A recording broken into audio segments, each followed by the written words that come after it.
Assalamualaikum hampa. Okey.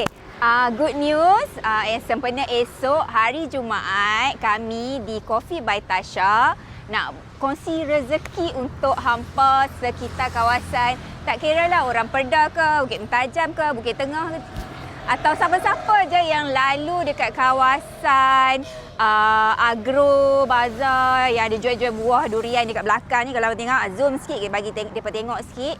Kawasan bersebelahan dengan Jeruk Pak Ali. So kami akan bertapak dekat sini, dekat tepi jalan bagi memudahkan urusan untuk hampa Grab je. Sebab kami nak macam drive-thru je esok untuk berkongsi rezeki dengan hampa kat luar sana untuk 50 orang yang terawal sahaja. Okey?